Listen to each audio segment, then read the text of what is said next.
네, 오늘 여호수아 4장 이 부분에 보게 되면은 이미 이제 백성들이 다 요단을 이제 건넜다라고 이렇게 기록을 하고 있습니다. 1절 말씀 보게 되면 이 모든 백성이 요단 건너기를 마쳤다라고 이렇게 말씀을 하고 있습니다. 그런데 오늘 이렇게 쭉 말씀을 이제 읽어보시면요, 이 요단을 이제 건너는 그 사건이 얼마나 중요한지 사실은 이 사건을 두 번이나 반복해서 우리에게 전해주고 있다고 하는 사실입니다. 그래서 이 요단 건너는 그 사건에 있어서 좀 더 이게 포커스를 조금 이렇게 다르게 하면서 반복을 하고 있다. 특별히 이제 이 길갈에 세운 그 12돌에 대한 이 강조를 또 이제 하나님께서 이 여호수아와 이스라엘 백성들에게 하고 계신다라고 하는 것을 알 수가 있습니다. 이제 15절 이하를 보게 되면은 이제 그 모든 이제 강을 백성들이 이제 넘을 때에 이 마지막 이 마무리 언약궤의 그 이동과 그 동선이 어떻게 되는가, 이 언약궤를 중심으로 해서 또 이 강에 건너는 그러한 사건을 다시 한번 반복해서 우리에게 보여주고 있다고 하는 것이죠. 이제 이 요단강이라고 하는 것은 하나님께 약속받은 이 가나안을 들어가기 전에 만나는 첫 장애물이었습니다. 그러나 이 하나님의 말씀에 순종하는 그 이스라엘 백성들에게는 이 요단강이라고 하는 것이 이제 결코 장애물이 아니었다는 것이죠. 장애물이었지만은 이 순종으로 나아갔을 때에 하나님의 능력 그리고 하나님의 분명한 약속을 다시 한번 확인하는 그런 사건이 되었고 그런 계기가 되었다고 하는 사실입니다. 이 요단강을 이제 건너는 그러한 그 이스라엘 백성들의 그 놀람과 그 경이로움, 정말 하나님께서 우리 역사와 우리 이스라엘을 사랑하시고 인도하시고 주관해 주시는 목자시구나라고 하는 것을 다시 한번 분명히 확인할 수 있는 시간이 되었다고 하는 것이죠. 그래서 우리의 삶에 닥쳐오는 이 고난과 환난, 역경과 시련, 또한 우리 인생의 그 장애물이라고 하는 것이 결코 우리에게는 어떤 저주와 같은 우리가 헤어나지 못하고 망하는 그 시간이 아니라 그 시간을 통해서 하나님의 능력을 또 경험하게 되고 더 큰 소망과 더 확신을 가질 수 있는 그 믿음의 성장의 시간이 될 수 있다라고 하는 것을 우리에게 분명히 보여주고 계십니다. 여러분 잘 아시겠지만 그 믿음의 위대한 인물들은 이 난세에 나타난다고 하는 것을 우리는 잘 알 수가 있습니다. 시대가 힘들고 어려울 때에 더 믿음이 필요하고 용기가 필요하고 또 그것을 통해서 평범하게 보였던 그 사람들이 이제 하나님의 그 은혜로 인하여 쓰임 받을 때에 위대한 인물로 세워질 수 있다고 하는 것이죠. 그래서 참 요즘에 코로나19뿐만이 아니라 또 요즘은 그 산불 화재로 인하여서 여러 가지로 힘들고 어려운 그 상황에 우리가 지금 지나가고 있습니다. 요단과 같은 그러한 장애물 또한 우리에게 고난과 시련의 시간들이라고 생각하지만 그러나 분명히 하나님께서 이런 장애물을 넘어서 역시 하나님께서 또 한 번 우리를 인도하여 주시고 더 주님만을 바라보며 의지하는 그 믿음의 단계로 우리를 성숙하게 세워주셨구나라고 하는 고백이 우리 입술을 통해서 나오게 될 줄로 분명히 믿습니다. 그래서 오늘 이 요단강 건너기를 마쳤다라고 이렇게 말씀하는데요. 이제 이후로 오늘 이 4장을 보게 되면은 요단강을 이제 건너는 사건도 얼마나 놀랍습니까? 그런데 그 사건을 이제 하나님께서 어떻게 마무리하고 계시는가라고 하는 것을 우리에게 보여주고 계십니다. 어떤 사건이 있었을 때에 그 사건에 대한 의미가 얼마나 중요한지 모릅니다. 우리는 여러 사건들을 경험하게 됩니다. 그것이 크고 작던 사건 간에 이 모든 사건들이 또 하나님께서 주관하시는 이제 사건이라고 하는 것을 우리가 믿음의 눈으로 보아야 되는데요.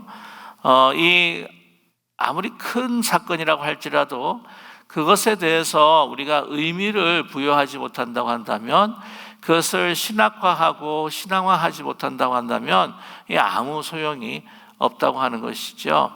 그것을 어떻게 우리의 믿음화시키고 신앙화시키고 뿐만 아니라 우리 다음 세대에, 그 민족의 그 다음 세대, 그 공동체의 다음 세대에 어떻게 전달해야 될 것인가라고 하는 것을 하나님께서 이스라엘 백성들에게 말씀해 주고 계십니다.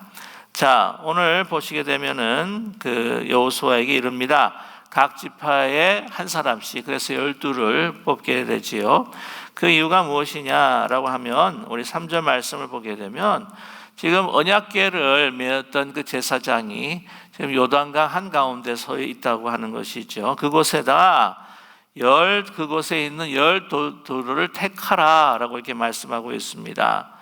그래서 그것을 가져다가 이제 너희 오늘 밤 너희가 유숙할 그곳에 두게 하라. 그것이 다른 곳이 아니라 바로 이제 길갈이라고 하는 곳입니다. 이 길갈이라고 하는 것은 이 요단강의 동편에 있는 그러한 장소로서 요단강 그 동편에서부터 한 1.3마일 정도, 1.3에서 1.5마일 정도 있는 위치에 있고, 이제 여리고 성도요, 이 길갈에서 한 1.3에서 1.5마일 거의 비슷한 간격으로 여리고 성이 있습니다.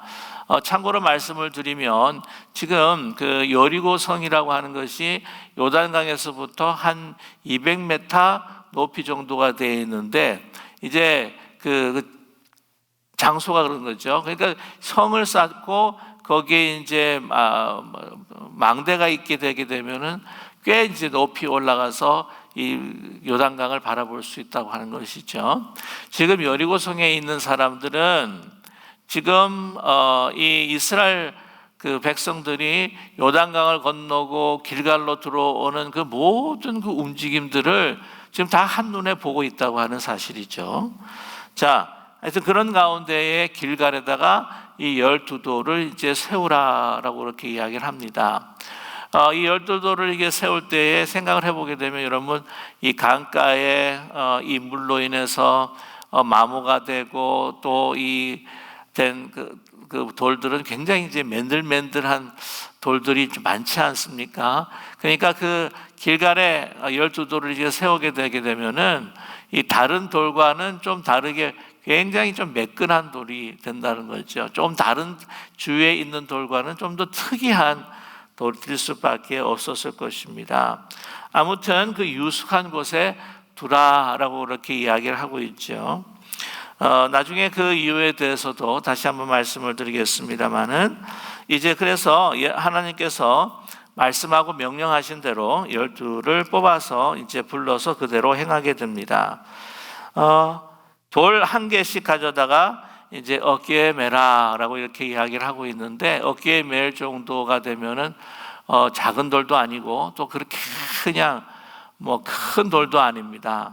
한 사람 한 사람이 그 매니지할 수 있도록, 여러분 보게 되면은 이 하나님의 은혜, 하나님의 그 역사에 이게 징표로 우리가 생각을 한다고 한다면, 정말 이 각 사람에게 주어진 그 은혜, 또한 그 각 사람이 주어진 하나님의 그 사명이라고 생각할 때에 우리가 우리의 주신 각자의 그 십자가를 지는 모습과 또한 비슷하지 않겠는가 하는 생각을 갖게 됩니다.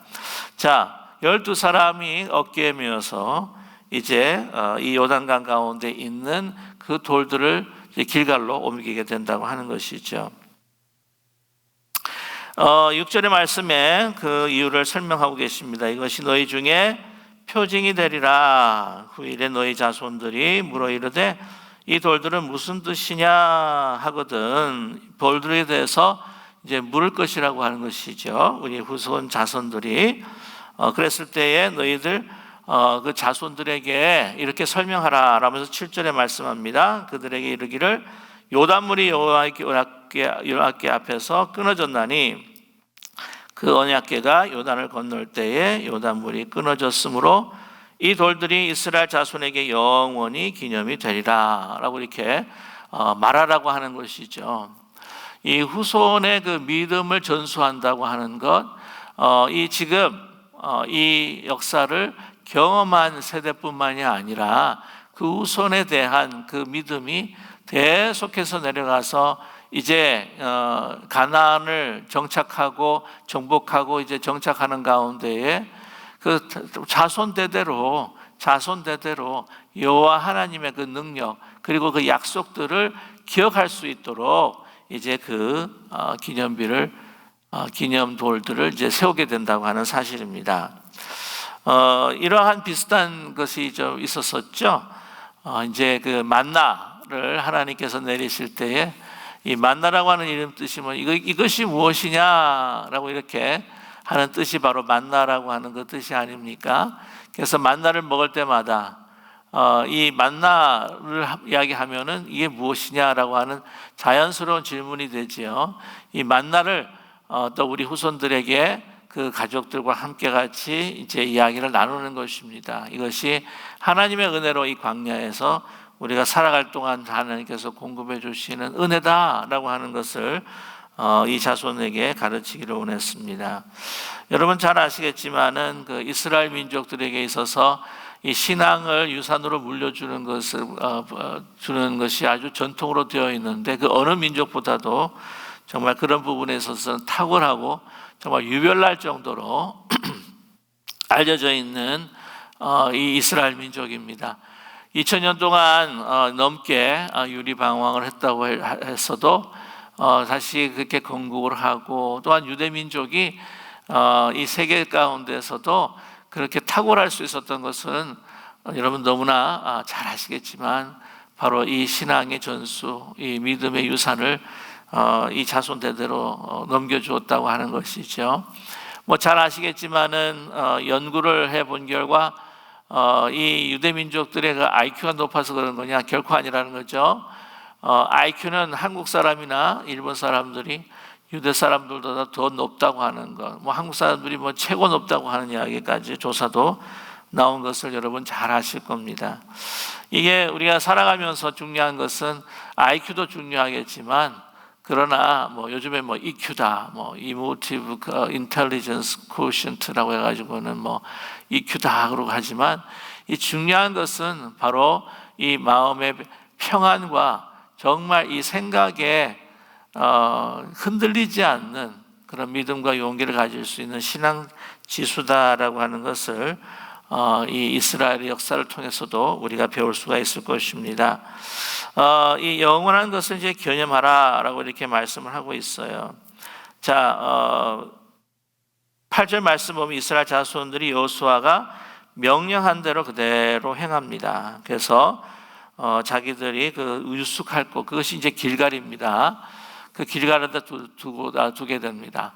이 길갈이라고 하는 것은 굉장히 이 여호수아 시대에 특별히 또 중요한 곳이었죠.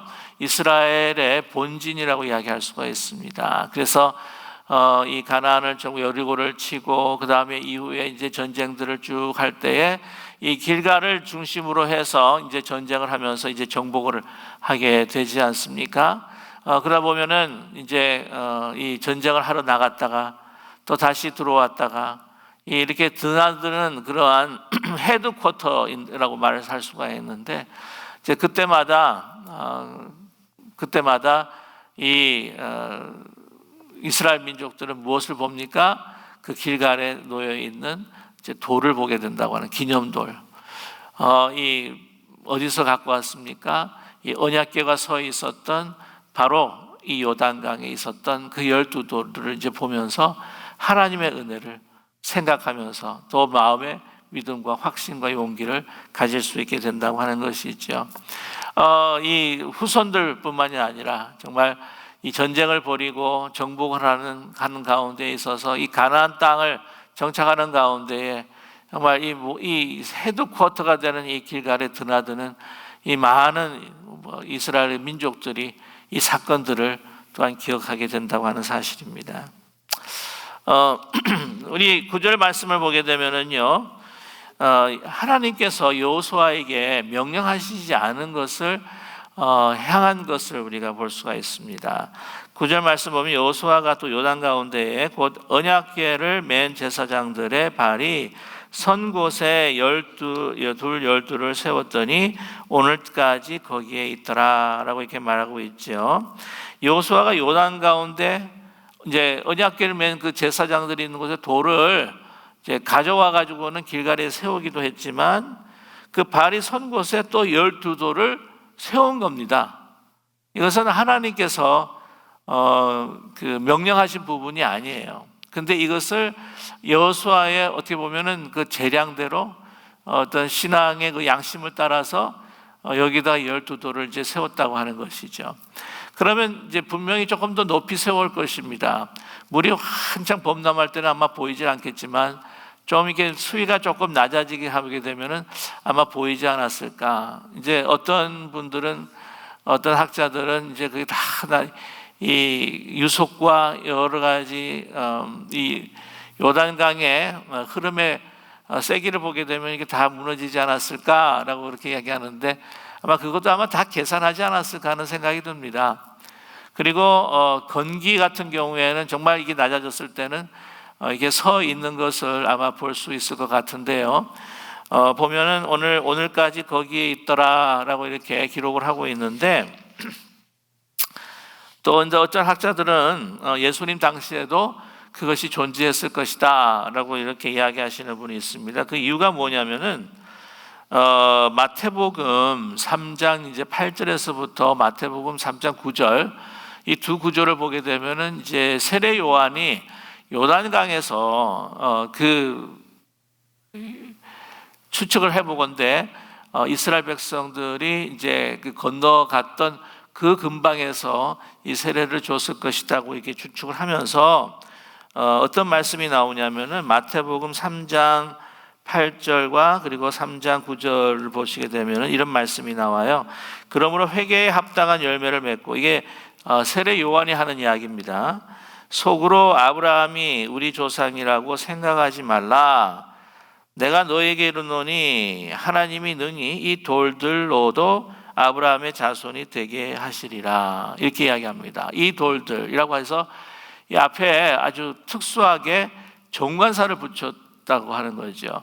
그러니까 많은 그 주위의 사람들이, 함께 했던 사람들이 이 돌들 하게 되면은 어떤 돌들이라고 한 것을 아마 알았을 것이다 라고 하면서 이 돌들은 바로 여호수아가 세워놓은 12돌들이었을 것이다. 그때도 아직까지 남아있을 것이다 라고 그렇게 이야기를 하고 있습니다.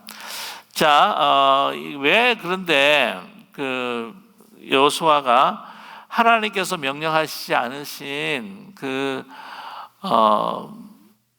일을 이렇게 행했을까 하는 생각을 갖게 됩니다. 왜 거기다가 두었냐 하는 것이죠. 여기에는 그 하나님께서 길갈에 세우던 그 12돌이라고 하는 것은 이 구원의 돌입니다. 하나님께서 우리를 구원하셨다고 하는 것이죠. 그런데 이 12돌이라고 하는 것은 이제 요단강에 이제 묻히게 되지 않습니까?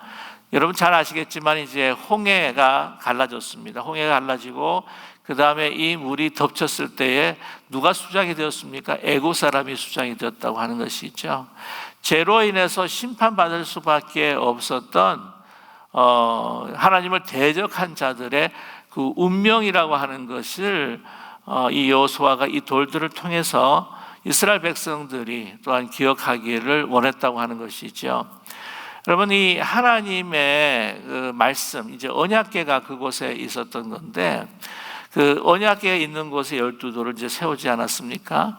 그럼 언약궤, 하나님의 말씀이라고 하는 것이 뭐냐면은 이 법궤, 그러니까 하나님의 그 언약이라고 하는 것이 무엇이냐면 이 구원의 이 약속과 더불어서 또한 이 죄로 인해서 심판으로 죽을 수밖에 없다고 하는 그러한 하나님의 뜻이 담겨 있다고 하는 것이죠. 이 이중적인 메시지가 바로 하나님의 말씀 안에 있고 그리고 하나님의 그 언약 가운데 있다고 하는 것을 이 여호수아가 드러내기를 원했다고 하는 것이죠. 또 한 가지 분명한 것이 뭐냐면 우리 이스라엘 민족들은 하나님의 은혜가 없이는 이렇게 수장될 수밖에 없는 그러한 이스라엘 민족의 운명일 수밖에 없었다. 그러나 하나님께서 은혜를 베푸셔서 이 길갈의 돌, 이 구원의 돌을 통해서 구원을 통해서 우리를 살리시고 우리를 세워주셨다라고 하는 그 구원의 메시지를 길갈에서 볼 뿐만 아니라 이 길갈, 이 요단강 안에 있는 12돌을 보면서 우리는 정말 하나님의 은혜가 아니었으면 죽을 수밖에 없는 우리의 인생이었다라고 하는 것을 표시하고 싶었다라고 저는 그렇게 봅니다. 이런 것을 또 보게 되면은 여러분 잘 아시겠지만은 예수 그리스도, 이 세례라고 하는 것도 그렇죠. 세례라고 하는 것이 무엇입니까? 보통 이제 침례를 하게 되는데 세례 요한 같은 경우에도 그렇고 예수님 당시에 이 침례를 했을 때에 그 의미가 무엇입니까? 내가 그리스도와 정말 이 물에서 함께 죽었다가 어떻게 해요? 그리스도와 함께 사는 것이 예수 그리스도의 세례다라고 하는 것을 우리가 잘 알지 않습니까? 우리의 죄로 인해서 죽을 수밖에 없었습니다. 그러나 주님께서 그 죄를 위해서 함께 죽으셨고 또한 예수님께서 사심으로 인하여서 그 은혜로 우리가 살았다라고 하는 것을 볼 때에 이 길갈에 그 요단강에 있는 그 12돌 그리고 이 길갈에 있는 12돌은 바로 하나님의 은혜로 죽을 수밖에 없는 우리 인생들이 다시 살았다고 하는 것을 강조해주는 그러한 기념이라고 하는 것이죠. 이것을 여호수아는 잊지 않고 우리의 그 죽을 수밖에 없었던 그 죄악을 기억하기 원해서 그곳에 세우지 않았을까 저는 그렇게 또한 생각합니다. 우리 10절 말씀을 보게 되면은요, 여호와께서 여호수아에게 명령하십니다. 자, 오늘 보시게 되면은 이제 제사장들 이제 어떻게 이제 해야 될 것인가라고 하는 것을 우리에게 보여주고 있습니다. 그래서 이 10절 말씀을 보게 되면은요, 여호수아께 명령하니 마치기까지 어떻게 됐다고요? 궤를 맨 제사장들이 요단 가운데에서 계속해서 서 있다. 이 모든 이 돌을 옮기고 이동하는 모든 이 작업들 가운데에서도 이제 계속해서 이 물이 끊겨져 있을 수밖에 없었던 것은 뭐냐면은 하나님께서 약속하시고 명령하신 대로 이 언약궤가 서 있었다고 하는 것이죠. 이 말씀은 뭐냐면 이 언약궤를 굉장히 중점적으로 이게 부각시키고 계속해서 우리에게 말씀해 주시는 것이 뭐냐면 이 하나님의 그 언약, 하나님의 이 말씀이 바로 이 능력이다라고 하는 것을 우리에게 집중적으로 강조해 주고 있다고 하는 사실입니다. 자, 그래서 오늘 보시게 되면은 이 11절 말씀에 모든 백성이 건너기를 마친 후에 여호와의 궤와 제사장들이 백성의 목전에서 다 건넜다라고 그렇게 이야기하죠. 자, 그 다음에 이제 약속한 대로 루벤 자손 12절 말씀 보게 되면 루벤 자손, 갓 자손, 므낫세 지파가 먼저 이제 그 4만 명 가량 그 앞에서 싸우기 위해서 이제 가게 됩니다. 다시 한번 또 14절에 보게 되면은 그날이 여호와께서 모든 이스라엘 목전에서 여호수아를 크게 하셨다라고 이렇게 이야기를 해요.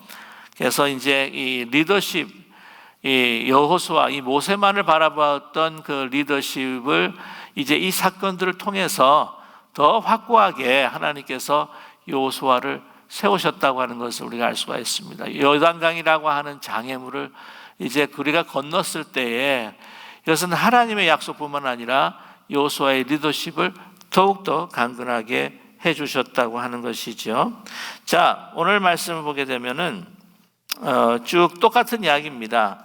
이제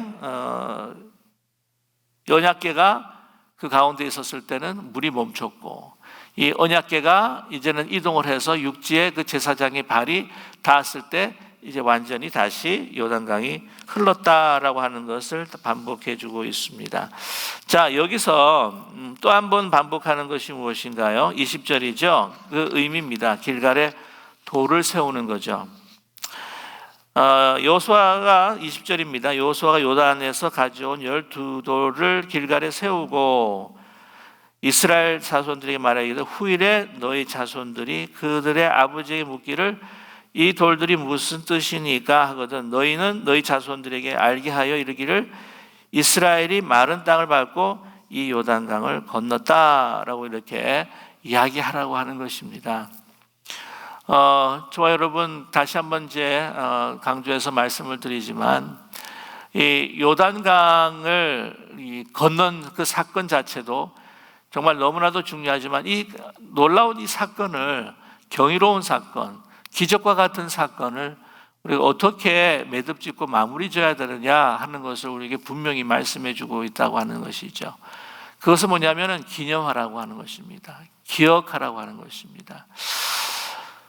이스라엘 민족들은 기억하는 민족입니다. 아시겠지만 그 역사 가운데 너무나 많은 고통과 아픔이 있었지만 그들은 잊지 않았던 사건이 있습니다. 그게 뭐냐면 홍해를 건너서 출애굽했던 사건이죠. 그들은 잊지 않았던 것이 뭐냐면은 이제는 광야를 지나서 요단강을 건너는 그러한 사건을 그들은 잊지 않았습니다. 특별히 이 홍해를 건너는 그 사건을 기억할 때가 바로 이제 그들이 유월절이라고 하는 그 절기인데 그들은 우리가 부활절의 사람들이라고 한다면 그들은 유월절의 사람들이라고 하는 것이죠. 이 600만 학살 또한 그 이전에 정말 유럽에서 뭐 참혹한 많은 고통과 아픔들을 당했었지만은 그들은 유월절마다 절기마다 하나님의 그 역사들을 기억하고 노래했다고 하는 것입니다. 여러분 이 신앙이라고 하는 것에 있어서 정말 중요한 것이 뭐냐? 먼저는 이 사건을 다시 한번 말씀을 드립니다. 이 사건을 신앙화하는 겁니다. 신학화하는 겁니다. 믿음화하는 겁니다. 자, 여러분 아시겠지만 그 초대교회 때에 그 성성 때에 이 성령의 강림이 일어납니다. 뭐 불 같은 성령이 막 임하고 막 이 뭐 불이 막 혀같이 막 갈라지면서 많은 사람들에게 막 엄청난 그 바람 소리와 함께 이 불이 막 각 사람에게 막 임하고 터치를 하는데 막 이 막 방언 각자의 방언으로 막 듣게 되고 막 그래서 사람들은 이것이 무엇이냐, 이게 무슨 어떤 사건이냐라고 아주 사람 막 질문을 하면서 잘 알지를 못했다고 하는 거죠. 이 성령의 사건을 이게 어떤 사건이냐, 이것을 어떤 의미가 있느냐라고 하는 것을 알려줬던 것이 뭐냐면 바로 베드로 사도의 설교였습니다. 요엘서 2장을 이제 인용을 하면서 이 종말에 하나님께서 성령으로 이 모든 그 구원받을 그 백성들, 구원받을 하나님의 그 자녀들을 이제는 세우시고 충만케 하신다고 하는 것을 쭉 설명을 하는 거예요. 소위 이 사건을 신학화하고 사건을 믿음화하는 겁니다.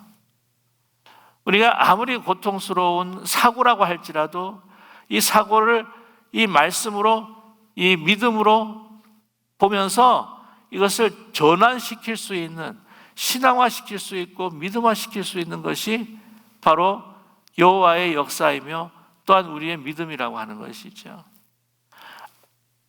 아무리 큰 사건도 우리가 이거를 신앙화하고 이것을 하나님 말씀의 그 윈도우와 그것으로 바라보지 못하고 이거를 신앙화하지 못하면은요, 아무리 놀라운 사건이 일어나도 그냥 지나가 버리고 마는 겁니다. 아무 의미 없이 지나가 버리고 마는 거예요. 그러나 아무리 작은 일이라고 할지라도, 아무리 평범한 일이라고 할지라도 그 사건 속에서 하나님의 말씀을 기억하면서 그것을 신학화하고 신앙화했을 때에 이것은 우리에게 주어지는 엄청나고 놀라운 사건이 될 수 있다고 하는 거죠. 그리고 어떻게 해야 되느냐? 이것을 기억해야 하는 겁니다. 기념화해야 하는 것이죠. 보통 이제 메모리얼이라고 하는 이제 기념이라고 하는 이 뜻이라고 하는 것을 조금 더 이제 신학적으로 보게 되면 이제 기억이라고 하는 것이 있죠. 기억이라고 하는 것이 무엇입니까? 기억이라고 하는 것은 이제 과거의 일을 다시 내가 지금 현재 속에서 다시 재현을 하게 되는 것이죠. 근데 기념이라고 하는 것이 뭐냐면 이 현재의 과거의 기억들을 과거의 사건을 재현하는 것을 기념한다고 하는 것은 뭐냐면은 미래를 이야기하는 겁니다. 이것이 미래에도 하나님께서 역사하실 것이다라고 하는 것을 이제 그 믿음으로 받는 그 작업이 바로 기념이라고 하는 겁니다. 이 유대 민족 같은 경우에는 이제 결혼식, 이 로마의 압정, 또한 이 디아스포라 때에 그 바벨론 포로로 갔을 때도 여러분 이 함께하는 이 공동체의 이 결혼식이 공동체적인 사건이었는데 그 한 남자와 한 여자가 만나서 이 결혼하는 이 결합을 이 이스라엘 백성들과 하나님과 하나님의 백성들이 함께 만나는 걸로 그들은 기념을 했다고 하는 것이죠.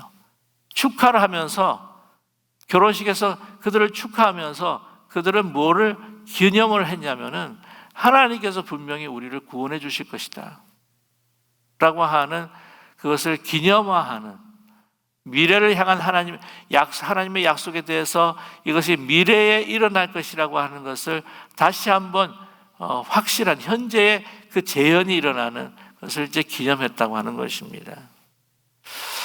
그래서 신앙이라고 하는 것이 이 기억하는 것, 계속해서 반복해서 기억하는 것. 그래서 이스라엘 민족들도 보면 계속해서 반복해서 기억하지 않습니까? 오 쉐마 오 이스라엘이라고 해서 계속해서 반복합니다. 길갈에 12돌을 이제 놓았지만은 보통 이스라엘 민족들 보게 되면은 집안에 들락날락하면서 문설주에 오 쉐마 이스라엘이라고 이렇게 붙이고 있어요. 그가 갈 때마다 이렇게 입을 맞추면서 그 기억하는 민족. 그러나 그것이 그 이때만 이런 것이 아니라 어떻게 해요? 그 후세에도 계속 전달될 수 있도록. 저와 여러분, 우리 자녀들과 함께 이렇게 주의를 지키고 또한 이 절기를 지키고 이 하나님께서 주시는 우리 가정의 어떤 그 사건들을 우리가 중요하고 우리가 함께 했던 사건들을 이렇게 기억하고 다시 반복해가는 이런 것이 얼마나 중요한가 하는 것을 오늘 이 길갈의 12돌을 통해서 우리에게 말씀해 주고 있습니다. 마지막으로 간단하게 또 말씀을 드리면 자 23절이죠. 너희 여호와께서 요단물을 너희 앞에 마르게 하사 너희에게 건너게 하신 것이 너희 하나님 여호와께서 우리 앞에 홍해를 말리시고 우리를 건너게 하신 것 같았나니 라고 이렇게 말씀하면서 홍해의 그 놀라운 사건이 어떻게 해요? 자 봐라, 요단강에서도 재현되지 않았느냐. 그렇다고 한다면 이러한 하나님의 역사는 계속해서 너희들 백성 속에서 반복될 것이다. 기대하라. 그 언약을 붙들라. 하나님이 역사하신다. 이 기억과 기념을 통해서 이 과거의 이 사건이 다시 어떻게 해요? 이 현재화가 되고 이 현재의 이 사건이 미래에 다가올 것이라고 하는 것. 그것이 바로 기억이요 기념이라고 하는 것을 우리에게 말씀해 주고 있습니다. 자, 놀라운 것은 뭐냐면 24절이죠. 이는 땅의 모든 백성에게 여호와의 손이 강하신 것을 알게 하며 너희가 너희 하나님 여호와를 항상 경외하게 하려 하심이라 말씀하고 있습니다. 우리가 하나님만을 경외하는 것이 아니에요. 우리가 하나님을 경외하며 하나님의 백성으로 이 어렵고 힘들고 고통스러운 그 모든 환경들을 하나님의 도우심으로 이겨 극복 나가는 그 모습을 통해서 어떻게 합니까? 이 주위에 있는 모든 사람들을 보고 하여금 여호와의 손, 정말 이 역사를 주관하여 주시는 그 이가 누구이신지를 나타내기를 원하시는 하나님의 뜻이 있다고 하는 사실을 잊지 않는 저와 여러분 되기를 간절히 소망합니다. 저와 여러분, 코로나19 이 모든 산불의 화재, 이 모든 어려움 가운데에서도 우리 인생의 개인의 정말 힘들고 어려운 이 상황들, 요단과 같은 그러한 우리의 지금 환경들, 그러나 이거를 하나님께서는 넘어가게 하여 주실 줄로 분명히 믿습니다. 우리뿐만이 아니라 우리의 후손들 뿐만 아니라 우리 이웃들에게 정말 하나님의 역사하심을 정말 증거할 수 있는, 하나님의 이 상황 속에서도 찬양하며 증거할 수 있는 저와 여러분 되시기를 주님의 이름으로 간절히 축원합니다.